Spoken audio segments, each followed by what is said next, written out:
Now for the most part of 2019, the most popular case in the computer building world was the Lian-li PC-O11D Dynamic, which is a bit of a mouthful for a name, but thanks to its design features and its looks, once built, it got some pretty stellar reviews.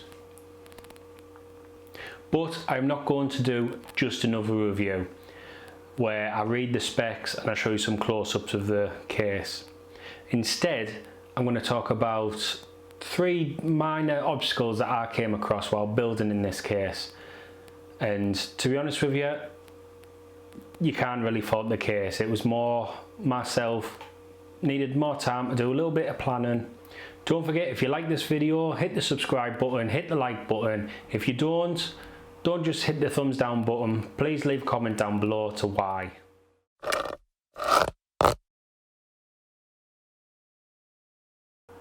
So what is it like to build in? Well, myself, I'm a lazy builder. Cable management is not one of my strong points at all. So this case, it's a cube design, so it's got like a dual chamber. Basically there's plenty of room for cable management mess if you're just going to chuck it in there, out the back. It's out of sight, it's out of mind. Now if you do what pretty much you have to do with this case is add RGB fans, once you do that, you're naturally going to run out of space with the extra amount of cables, the little controllers that you need. Unfortunately, my motherboard is the very old RGB, so it's actually the 4-pin one and not the addressable 3-pin RGB. So basically I need a couple of Corsair controller boxes in the rear chamber, which does get cluttered quite quickly.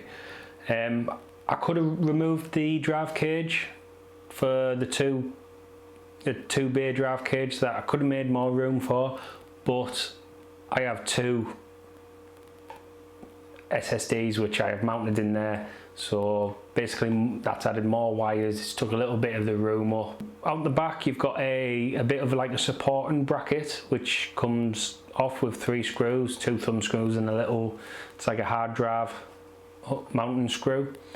That can keep things in there while you're trying to get side panel on and things like that, so that's pretty helpful. But yeah, so the first thing is, if you have loads of RGB fans, loads of cables, you will run out of room at some point, but it is a lot better than other cases.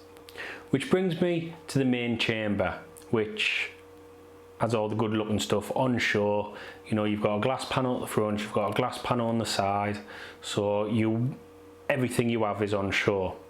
So with this case having pretty much 9 places where you can put a 120mm fan, my intake fans are on the bottom. You know, there's a good amount of space underneath the case for good solid airflow. It's filtered.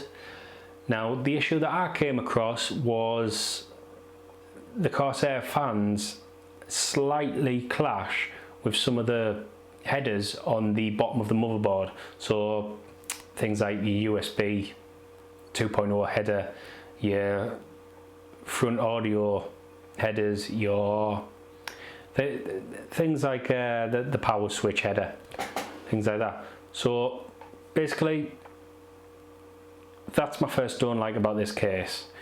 If you put in a typical radiator, say another 30mm thick radiator, you start to lose PCIe slots. Now this could have been fixed by me paying the £80 to £100 premium for the XL version of this case, which basically just blows the dimensions up to volume 12. But this is one of them things where if you're going to have loads of USB 2.0 connectors plugged in, the wires, you might have a USB 3.0, the larger header. It just needs a little bit of planning in the build. Now I did put these 3 fans on before I fitted anything else. I just done it so I could route the wires. I did need to take, I think, one of the fans out just to fit some of the headers in, and yeah, it's just one of them things where you just need to be mindful on the preparation and planning of your build and what order you put stuff in. Now the final issue, which I think everyone should take note of, is what graphics card you're going to be fitting into this case. Now in the description below I've added a link to compatibility list, which basically not all graphics cards will fit in the traditional horizontal slot. So as for clearance from the motherboard to the side panel, the tempered glass side panel, you've got 159mm of clearance, which does sound a lot. You know, a lot of cards fall into that specification for the dimensions, but when you start having things like your power connectors coming out on that side of the card, you've got, like myself, I've got the hybrid EVGA 1080, and it's for the WIN PCB, so it's the larger PCB. It's also got the liquid tubes coming out of that side, so basically I'm right up against the tempered glass. I managed to use a little Velcro strap just to hold the tubes back, pulling onto the Corsair tubes. There's not a great deal of force there to be yanking on the tube, so I'm pretty comfortable and happy having it like that. But the power connectors, I've bent them and bent them and bent them. These are the standard ones that came with my Corsair power supply, and they're still touching the tempered glass. So what happens is, obviously I've got the fans bringing the cold air into the case from the bottom.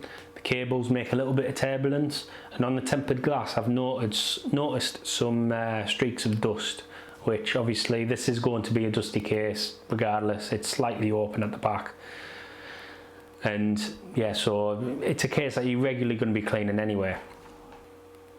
So an even more worst case scenario is if I had the bigger brother of this 1080 and had the old 1080 Ti for the WIN 3, which is a triple fan cooler.